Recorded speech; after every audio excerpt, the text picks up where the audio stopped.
एक बाल्या भील नाम का डाकू जो बेपढ़ा लिखा होके भी रामायण जैसी महान रचना करके अपने जीवन को संवार सकता है, अपने जीवन को गर्त में से निकाल के अर्श पे पहुंचा देता है और हमेशा हमेशा के लिए अमर हो जाता है। और हमें अपने जीवन में एक छोटी सी सफलता के लिए भी इतना संघर्ष करना पड़ता है। आखिर क्या चूक हो रही, क्या हमारी विधियां सही नहीं, बात विधि की नहीं है, बात तवरा की है, आकांक्षा की है, अभिप्सा की है। इस कहानी को सुने, इसमें छिपी तवरा को पहचाने और समझे कि सवाल असली भीतर का है या बाहर का है।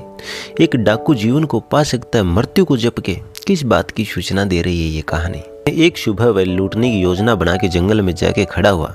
उसने देखा कि नारद जा रहा है अपनी वीणा पे संगीत छेड़े हुए जंगल से। उसको रोक लिया और कहा कि इधर आ जाओ, जो भी पास है अपने रख दो इधर। बहुत लोगों को रोका होगा उसने जिंदगी में, उसका धंधा ये था, लेकिन नारद जैसा व्यक्ति उसे पहली बार मिला था आज। उसने दो ही तरह के लोग देखे थे, एक तो वो लोग जो डर जाते थे, कांप जाते थे। उसका नाम इतना भयंकर था, बाल्या भील। उसके नाम से लोगों की छाती दहक जाती थी, माताएं अपने बच्चों को डराती थी कि भीतर चले जाओ नहीं तो बाल्या आ रहा है। उसने अब दो प्रकार के लोग देखे थे, एक तो वो जो उसे देखते ही घबरा जाते थे, गिड़गिड़ाने लगते थे, हाथ पैर जोड़ने लगते थे, जो पास होता था दे देते थे। और दूसरे वो जो उससे मजबूत होने का दावा करते थे, तलवारें खींच जाती थी, मरने मारने को तैयार हो जाते थे। बस दो ही तरह के लोग देखे थे, एक तो कायर और एक हिंसक। लेकिन नारद एक तीसरे तरह के व्यक्ति थे। आज पहली बार बाल्या ने अनुभव किया और उसी ने उसके जीवन में क्रांति भी ला दी। उधर बाल्या बड़बड़ा रहा था, इधर नारद का गीत चल रहा था। जिसे सच्चा गीत मिल जाए वह कब रुकता है। नारद की वीणा तो बजती रही।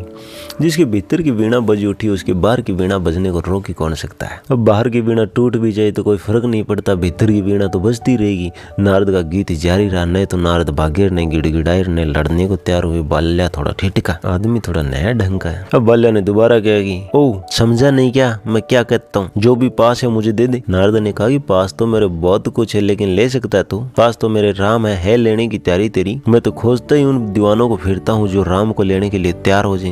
अब बाल्या ने कहा कि पागल समझा क्या मुझे। नारद बोला कि वीणा किस लिए बजा रहा हूँ मैं, किस लिए गीत गा रहा हूँ मैं, किस लिए दूर जंगलों में भटक रहा हूँ। सोच, अरे उन्हीं की तलाश कर रहा हूँ जो राम को लेने के लिए राजी हो। तू है क्या लेने के लिए राजी। आज बाल्या के लिए बात मुश्किल होगी। इस धन का तो नाम पहली बार सुना था। ये ऐसा कौन सा धन है राम, कोई पहचान थी नहीं, कोई परिचय था नहीं इस धन से। अब नारद से पूछा कि क्या है ये धन, सुना तो नहीं है, जेवर कभी देखा तो नहीं है, आभूषण परिचित तो नहीं मुझे, तुम किस राम की बात कर रहे हो। नारद ने कहा कि मेरे भीतर अनंत का संगीत उठा है, मेरे भीतर का हृदय तंत्र बज रहा है और अब एक ही आकांक्षा है, एक ही अभिप्सा है कि मैं कितना बांटूं इस धन को, कितना बांटूं, कितनों को बांट सकूं। ये अपूर्व धनराशि जितना बांटो बढ़ती जाती है, तुम मुझे लूट नहीं सकोगे। और बाल्या मैं तुझे सावधान भी करता हूँ कि तू मुझे जो लूटने चला है तो खुद लूट जाएगा। सौदा बड़ा महंगा पड़ेगा, सोच ले एक बार। अगर तू लुटेरा है तो लुटेरे हम भी हैं। और तू क्या खाक लूटेगा, बाहर की कुछ चीजें छीन सकता है मुझसे, और ज्यादा मेरे पास वो चीजें है भी नहीं। ये रही वीणा, ले ले रख ले। मगर ये वीणा तो एक उपकरण है, ये तो भाषांतर का एक उपाय है। जो मेरे भीतर है उसको तो तू छीन नहीं सकता। तू तो क्या मृत्यु नहीं छीन सकती। तू अपनी तलवार म्यान में वापस रख ले, नाक तेरा हाथ दुखने लगा हुआ। मुझे तुझ पे दया आ रही है, मगर मैं देने को जो राजी हूँ, तू अगर लेने को राजी है तो। लेकिन मामला ये है कि लेने वाला पहले राजी होना चाहिए। बाल्या ने पूछा क्या करना पड़ेगा उस धन को लेने के लिए। तो नारद ने कहा कि ये जो राम रतन है, ये जो शब्द है राम, इसकी गुहार मचानी होगी तेरे हृदय के अंदर। तेरी श्वासों में यूं ओत प्रोत हो जाए कि जागे तो जागे और सोए तो सोए, मगर अहरनिश राम की धारा तेरे भीतर चलती रहे। तेरे हृदय की धड़कन एक राम का गीत बन जाए, तेरी श्वास श्वास में राम का अनुच्चार हो जाए। तू चुप भी रहे तो तेरे भीतर वही बजता रहे जिसे तेरी पाने की इच्छा है। जब तू जीवन की परम संपदा को पाएगा तो यूं ही नहीं, इसका एक शोर मचाना होगा तेरे भीतर। तू क्या फिजूल की बातें इकट्ठी करने में लगा यार। ये 4 दिन की जिंदगी ये कचरा इकट्ठा करके क्या करेगा। और जिस ढंग से तू इकट्ठा कर रहा है ना, वो तो और ही महंगा सौदा है। तू बहुत पछताएगा। मिली थी जिंदगी क्या पाने को और गुजार दी कचरा इकट्ठा करने में। इधर नारद बोले जा रहा था, उधर बाल्या अभिभूत हो गया, जल के राख हो गया। नारद की वह पूर्व प्रतिमा, नारद का वह अद्भुत रूप, वह पूर्व क्षण, जंगल का वो सन्नाटा और वीणा पर छिड़ा हुआ मध्यम मध्यम राग, राम का गीत और नारद की वो आंच। अक्सर होता भी यूं ही है कि जिनको तुम तथाकथित संत कहते हो वो बहुत ज्यादा चालबाज भी होते हैं, ज्यादा हिसाब किताब रखते हैं, वो हिसाबी किताबी बहुत होते हैं। बाल्या सीधा साधा आदमी था, साधारण अपराधी था, लुटेरा जरूर था। अक्सर यूं होता है कि सीधे साधे लोग चाहे वो लुटेरे ही क्यों ना हो, ज्यादा निर्दोष होते हैं। वो बात चोट कर गई बाल्या को। नारद ने कहा कि तू ये सारा धंधा किस लिए कर रहा है, लूटपाट का। बच्चों के लिए, एक पत्नी के लिए, एक पिता के लिए। उसने कहा हाँ सही है, परिवार के लिए कर रहा हूँ और उसकी मुझे चिंता करनी भी चाहिए, मेरा कर्तव्य है, मेरी ड्यूटी। हाँ नारद कहा मुझे भी करनी चाहिए।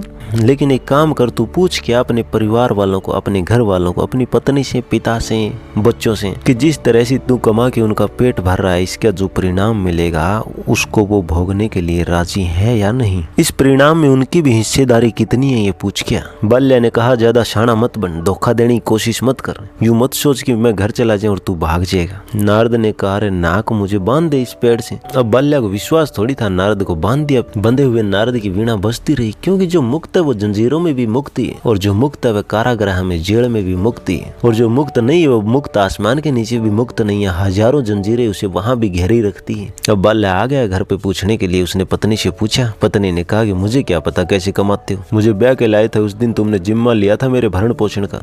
तू जाने तेरा काम जाने, मेरा पेट भरना तेरा काम, मेरा तन ढकना तेरा काम, मेरी क्या भागीदारी मुझे नहीं पता। तू कैसे कमा के लाता है और कहाँ से ये धन लाता है, मेरी कोई हिस्सेदारी नहीं। अब चल के बूढ़े पिता के पास आ गया बाल्या। पिता ने कहा कि मेरा इससे क्या लेना देना यार, ये तेरा कर्तव्य है, तेरी ड्यूटी है बूढ़े माता पिता का भरण पोषण करने की। अब तू पुण्य से कमाता है कि पाप से कमाता है, जिम्मेवारी तेरी।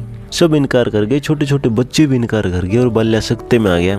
जिनके लिए मैं अपने जीवन को गंवा रहा हूँ उनमें से कोई भी मेरे पाप का भागीदार नहीं है। अब बाल्या नारद को छोड़ के गया था तो दूसरा आदमी था, लौटा तो दूसरा आदमी। नारद को छोड़ दिया, उसने आते ही पैरों में गिर पड़ा और कहा कि मुझे दे दो वह राम रतन वाला धन, दे दो वह धन जिसको तुम राम कहते हो। और बाल्या को नारद ने प्रभु सिमरण की कीमिया दे दी। मगर बाल्या बेपढ़ा लिखा आदमी था, इसलिए कहानी बड़ी प्रीतिकर बन गई। जो नारद ने उसको बताया था वह भूल गया, राम राम जपना है। यूं तुम भी अगर जोर जोर से राम राम राम राम जपोगे तो वो भी मरा मरा ही प्रतीत होने लगेगा। एक राम दूसरे पे चढ़ जाएगा, एक राम दूसरे से मिल जाएगा, बीच में जगह न रह जाएगी, तो राम राम लिखा भी मरा मरा दिखना शुरू हो जाएगा, तय करना मुश्किल हो जाएगा। अब बेपढ़ा लिखा आदमी था, लेकिन कहानी कहती है कि मरा मरा जप के सिद्ध अवस्था को उपलब्ध हो गया वाल्मीकि। यह राम के जीवन के पहले की घटना है। राम बहुत पुराना नाम है। याद रखना कि बाल्या जब मरा मरा जप कर। ख्याल रखना सवाल भाव का, विधि का नहीं। लोग विधियों को बिठाने में मर जाते हैं, भाव की चिंता ही नहीं करते। ये राम के जीवन के पहले की घटना है। राम बहुत पुराना नाम है और ये प्रीतिकर भी है। यह राम के जीवन के पहले की घटना है। राम बहुत पुराना नाम है और ये प्रीतिकर है। याद रखना कि बाल्या जब मरा मरा जप कर। ख्याल रखना सवाल भाव का होता है, विधि का नहीं होता। लोग विधियों को बिठाने में मर जाते हैं, भाव की चिंता ही नहीं करते। लोग संस्कृत को कंठस्थ करने में मर जाते हैं, सोचते हैं कि मंत्र जब तक भाषा की दृष्टि से शुद्ध नहीं होगा तो वह सिद्ध कैसे होगा। और यह पूर्व कहानी हमारे पास है कि भाषा की अशुद्धि तो दूर, राम और मरा में क्या लेना देना। सच पूछो तो बात ही उल्टी होगी। राम यानी जीवन का परम सूत्र और मरा यानी मृत्यु। राम यानी जीवन और जो जीवन को पास का वो मृत्यु को जप जप के। किस बात की सूचना दे रही है कहानी? इस बात की सूचना है कि असली सवाल भाव का होता है, असली सवाल तवरा का होता है, असली सवाल आपके भीतर की अभिप्सा का होता है।